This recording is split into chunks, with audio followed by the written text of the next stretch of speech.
Hey, and welcome to Matt and Jess TV. I am Matt Roast here with Jessica Bun Bun. This is our review of Sunny Season 1, Episode 5. We have now wandered out into the countryside. We may have Mm-hmm. gotten lost. We Mm-hmm. may have encountered a bear. Yeah. Who knows what else is out there?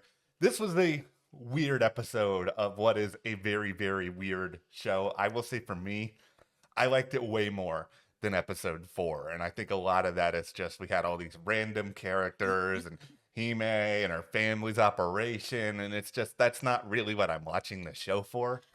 I feel for episode 4 and episode 5 that the show is kind of getting lost right now. Like, I just spent an entire episode with 3 characters wandering around the forest with, one of Hime's men also following them around. Somehow he's at the train station and they're lost, and there's a baby bird and they're like out in the woods and there's a bear. I'm just like, what am I watching? Like, I got into this show and I loved it as much as I did those first few episodes because it was so different than anything else we've been covering, especially when it comes to sort of mysteries and disappearances and stuff like that. Like, we cover a lot of that here at the Hmm. channel. And to get into a show like Sunny, where it's like there's this huge mystery, there's a robot, it's in Japan. I'm like, oh my God, this show is so interesting. And then this episode happened.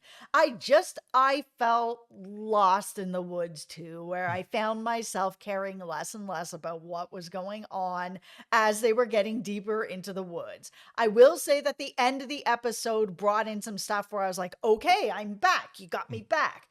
But running through the woods and Sunny's getting jealous and she's not understanding Mixie and feeling like something is wrong with her. I'm like, yeah, there is something wrong with her. She is not, to me, the person that she presents herself to be. There is something odd about the whole situation, and I think Sunny is right about it, but I don't know. What do you guys think? Mixie, friend or foe? I Foe! okay. I is there a middle? Okay, Foe! I'm gonna say friend. Yo, I okay. no. It's a complicated friend because I don't think I do think she's hiding something. I agree with you there, but I don't necessarily think that Mixie is malevolent. I think she is somebody who may know a little bit more about Masa than she's letting on, that she may be sort of a Yes. way to go from point A to point B. And I think she is to some extent there to help, but I think that the way in which she's Help helping, herself. okay, she might Listen, have, she knows about the dark manual. That's how all this whole friendship really yeah. started. This whole show is a fight for the dark manual. And then you got Mixie here who's got a little bit of information on it. And now all of a sudden she's friends with Suzie, who's got, kind of a connection even more to it that Suzie doesn't really know she has. Okay, see, Both. friend Both. question mark. Okay, see, here's What do you guys think? Leave it in the yeah, comments. and also be sure to hit that subscribe button. We will be here through the rest of Sunny. How weird Mhm. can it get? We are all going to find out together. Also, join our Patreon. We're going to have a link for you down below. For just $5 a month, you help support Matt and Mhm. I here at the channel to be able to continue bringing you these videos. And also, we have polls over there that you can vote in, which help decide what we're going to cover here. So you'll have a say in that. Yeah. So thank you so much to everyone who has joined. Thank you guys so much. Okay, let's get back into Mixie friend or foe. Okay. Because here's the thing about it is her getting lost in the woods and all that. I was like, something just doesn't feel right. And Sunny was feeling the same way. Something doesn't feel right. Is it possible she just got lost? Sure. And then Mhm. they're, in some cabin or something singing at the top of their lungs to get this bear to go away. I'm like, okay, I'm done with this. Just get to the farm. They finally get to the farm and there's this weird thing that happens with Sunny where she has this sort of memory of Masa while he was like giving her to somebody and says, I have to protect them. So Suzie has been this whole time thinking that Masa's some bad boy Mhm. agent out there doing terrible things, but Sunny's having a different memory that's come in that he's trying to protect somebody, and that Sunny is the person that is going to help that. And the Mhm. person she was given to is supposed to help with that.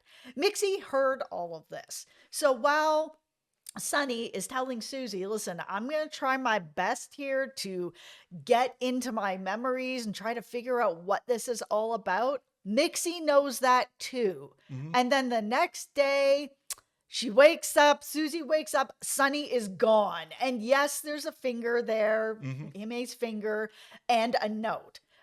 But is it really her, or is it Mixie just trying to make her think and be like, oh, it's this? Because she has all the same information that Suzie has. Because that finger, it looked beat, man. And Hime's not going to have that. We saw that whole sequence with her, with the person who was styling the nail and styling the finger. Like, it's not going to look like that. I think worst case scenario here for Mixie is that if she is tied to Hime in some way, she's doing this against her will. I just feel like she is not. Or she's just setting Hime up to be the fall person where she's actually taking Sunny for herself, is what I think is happening. I think it's possible. I still have a little bit of blinders on with Mixie that there's some sort of way in which that she's trying to do things for the right reasons. And I think some of the reason I might be deluding myself into this right now is Mm-hmm. just that Susie needs a friend, for starters, that's not a robot, just because it feels like there's a lot of other people on this show she can't really fully trust. Also, if I was in the woods, I would also be lost. I relate to the concept of thinking I know where someplace is and then yet taking people on a magical mystery joyride. I remember I one. can attest to this. Yes, the one time even when I was in college, I thought I knew where this movie theater was, and so like I got my friends to go to this movie theater. We drove around for 2 hours and we never actually got to the movie theater. It's just like I am very good at getting people lost, so that's fine. Here's the thing with Mixie is what is her motivation? Yeah. Like you brought up the idea of, oh, maybe she just wants a friend too, sort of thing. Maybe she's just being a good friend. It's like, okay, but why? And that's just a cynical part of me coming No, out. It's like, okay, you met her at a bar like for a minute, and now all of a sudden you're this deeply involved for what reason? It just feels like the connection wasn't there the way that when you meet those friends, mhm. sometimes you meet friends in life and you're just like, we're just going to be friends forever. And I know it. And you feel it like that. Those friendships absolutely are out there. This didn't feel like that. This felt like very transactional at first, where it was like Susie needed more information about the Dark Manual and Mixie had this information. So they traded this information. And I think as Mixie was learning just how deeply Susie might be involved in all this, and if she wants information about the Dark Manual, because it seems like everybody does, Yeah. that she's like, okay, I will continue to finesse this friendship because there's something going on there. She is the only person that heard Sunny say, I'm tapping into some sort of memory and I'm going to tap in further to give you this information. And then poof, she's gone at Mixie's family farm. Like we know Hime's guy is out there, Mhm. but they could have taken Sunny at any point. Any point. It is tricky. I mean, if you're going to try to stand on a hill of Mixie is not directly involved, which is what I'm going to try to do right now, which may be very, very foolish. She might not be, It might but be a I think she is. it might be a situation where they had to wait for Susie to get really, really comfortable or get into a Yes. spot where her guard wasn't completely up. I mean, I do think that this is the sort of show that's going to throw a million twists up against the wall. So if Mixie is involved, I'm not going to be surprised. I mean, what I would hope if she's not involved but is still kind of thinking of another purpose is that, like you said, everybody seems to want information on the Dark Manual. And I think maybe Mixie thinks Mm-hmm. that she can get something out of this. It doesn't Mm-hmm. exactly seem like she's having the best time in the world at her job. Maybe she thinks, okay, if I find out some secrets about this, I can sell it for money. And hey, if I'm friends with Susie along the way, I'm friends with Susie along the way. I get a friend out of this, but this isn't the only reason that I'm doing this. And that's, I don't want to be too cynical here, but I think that's what happens with a lot of friendships in the world where, you like having the experience with somebody, but then at the same time, you're also trying to get a little something out of it for yourself. And if that comes out, yeah, it can be damaging for the friendship, but maybe you're able to get through it. Okay, let's talk about Noriko and this whole do not answer phone Yes. call. We've seen this do not answer phone call thing happen already where Hmm. she, hung the phone up and that's it. Yeah. But now we saw her actually pick up the phone and dial do not answer. And when we saw who was on the other end of that, it looked like a Hmm. man's body who was, behind a frosted glass in a shower or whatever. Yeah. So we didn't actually get to see who it is, but it feels like it's only one of two people here at this Yeah. point. It's either Masa's real father or it's Masa. And I've thought for a while now that she has been involved in helping to cover up Masa and their son's disappearance to help save them. I think she's fully aware of what is going on and she's not sharing all the information with Suzie for those reasons because she's helping protect keep them quiet, keep them away, keep them secret, and the way to do that is to tell nobody.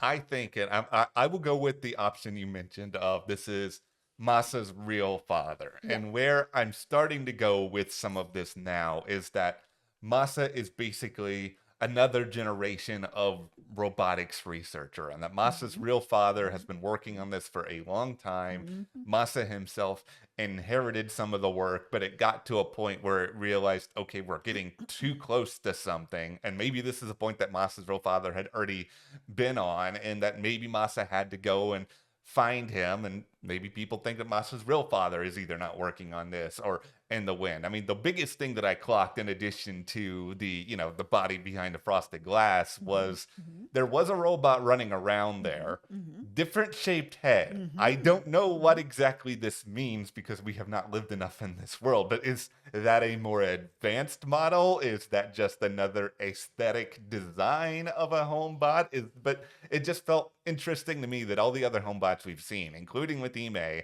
have sort of the same circular head that Sunny does, and this one had a big old square box head. Yeah, could be a generation before we've got to the Sunny generation, could be an even newer model. We don't know, right? The big question I sort of have for Noriko at this point is that sure, you've got this person as do not answer in your phone, but if you're still calling this person and you know how much danger, are you worried at all that somebody's tapping your line, that they're going to be able to locate who you're calling or what it is you're up to? I just think whoever it is that's on the other end of do not answer is somebody that she cares deeply for. That's Hmm. why I think it's only one of two people. It's either the father or Masa. It's got to be somebody that she truly deeply cares for because you can really see her struggling with the idea of calling this number or Hmm. answering this number in any kind of which way, which tells me she's protecting somebody. And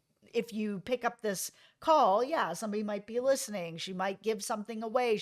Someone might overhear. Her place might be bugged, like, and give away a location of somebody she's protecting.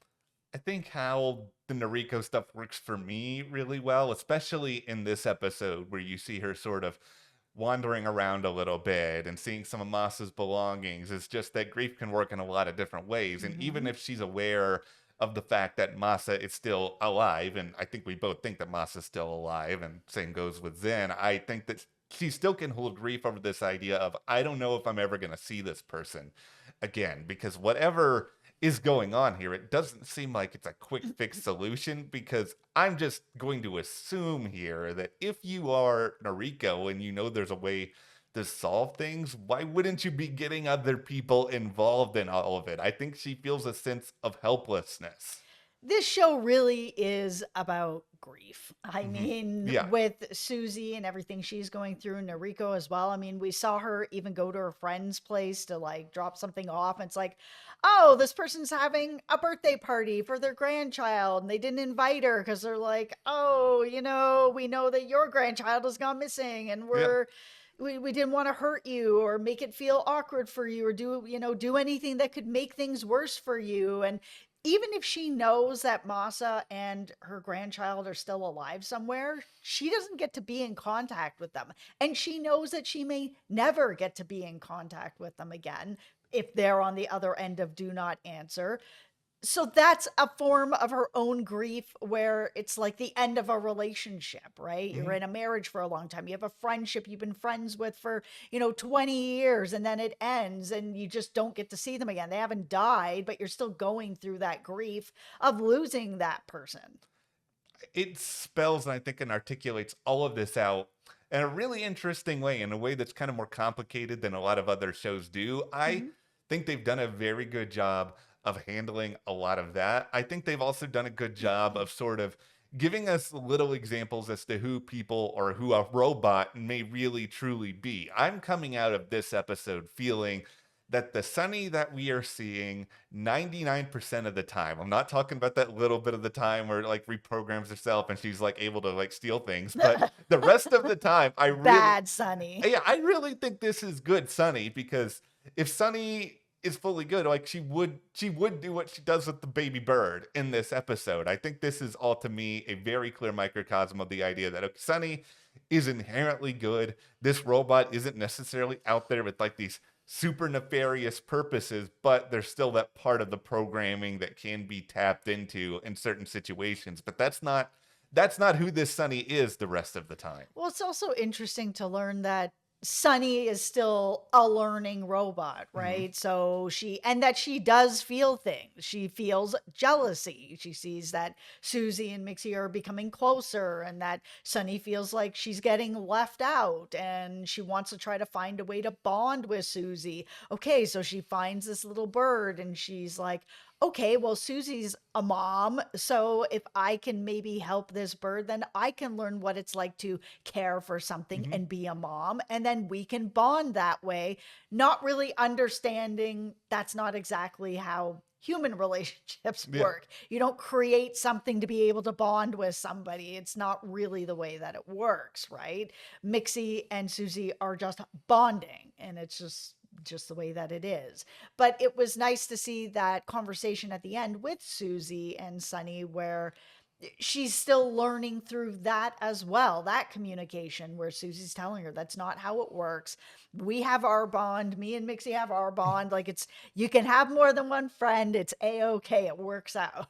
Yeah, it's really the difference between organically building a friendship and trying to just force something that isn't there because you think it's just going to come like right away because that's what you see out of other people, but it just there's no processing there with Sunny yet, and there's going to be a lot of growing that happens with this particular robot maybe through the rest of this season. Mhm. Now, I will try to defend the wandering around, mostly because I am someone who watched the Lord of the Rings extended editions movies multiple occasions, and guess what? Multiple. There are hours of people wandering around in Middle Earth and that. And so if I can watch hours of Middle Earth, I can watch Sunny and Mixie and Susie But wander through okay, Japan. but that doesn't make it enjoyable. I'm one of the few people out there that just did not like The Lord of the Rings, and it's because of exactly that. It was hours and hours, 5 hours of wandering around in the woods, and it just wasn't, to me, compelling enough. I said it. I said it, I stand on it. It was so dry, and it could have been really exciting and put together in a different way for me where I would have consumed it and enjoyed it a lot more. But I don't want to watch a whole episode of people just wandering around being, I'm lost. No, I'm not. Yes, you are. You could be lost. I might be lost. Oh my God, I'm lost. It's just like, yo, can I have my 30 minutes back? Okay. I Here's the one thing I will agree with you on. I didn't need the stuff with the bear. I thought the stuff with the bear was just kind of meaningless, and it was like, okay, let's just get to the farm now, because I've already gotten enough of the vibe of you guys being out there in the wilderness. The bear story didn't really go anywhere. It was just a few minutes. A lot of these episodes are pretty short anyway. So you just Mhm. cut that. You're still dealing with over 30 minutes of an episode. You're still getting to, I think, the meat of this. And if you are looking for answers and a continuation of the mystery, Mm. the end of this episode does provide that. I do Yeah. think, there's a little bit of filler going on in Sunny, and it's got a good many episodes left. So I think they feel comfortable that they can do that. I understand where you're coming from throughout. I do. It's not, I enjoyed it more than you did, but I understand what you're saying. Okay, so you guys in the comments, who do you think took Sunny? Is it Mixie and she's leaving Hime's finger as like just a sort of disguise to be like, look over here, it's this person. Do you think Hime would actually leave a note and her own finger there to be like, I did this? Let me know in the comments. What do you think? I think it's not Hime directly, but I think it's one of Hime's stooges. And it might Why be, would she give her finger away? well, I think it's just sort Those of, are not cheap and it's part of her. Why would she give that away? it's a replica. It's just like, it's a calling Mm, card. It's just a little way to it's taunt. too convenient. I think It's too like, it's me, here's my I, finger. Like, stop. It's not her. I'm just trying to be in denial here that it's not Mixie. The only way I can see it being Mixie, at least as long as I'm living in my pretend land here, is just that Mixie is being forced to do something like this against her will for whatever reason. She doesn't want to, but she's still, maybe there's something being constructed here where she's still going to try to find a way to help Suzie out at the end of all of this because they have grown to be friends. Yeah. Come on, come on. I just don't want to see every single person betray Suzie. I want her to be out of this okay. I don't think everyone will betray her. I don't think Noriko is, and I don't think that Masa is. I think she does have people that are on her side, and I don't think Sunny is either. Mixie isn't necessarily the person that's, coming down from the heavens to help her. Well, we'll see what you guys have to say about all of this in the comments, but hit that subscribe button for more coverage of Sunny throughout this season. It is good we are at a point now where we can really start going the friend or foe argument with a lot of these people. Yeah. All right, now also thank you to our patrons. You can support us more by joining our Patreon. Our link is in the description for $5 a month. That support goes a very, very long way. Yes. And we will see you guys here next time.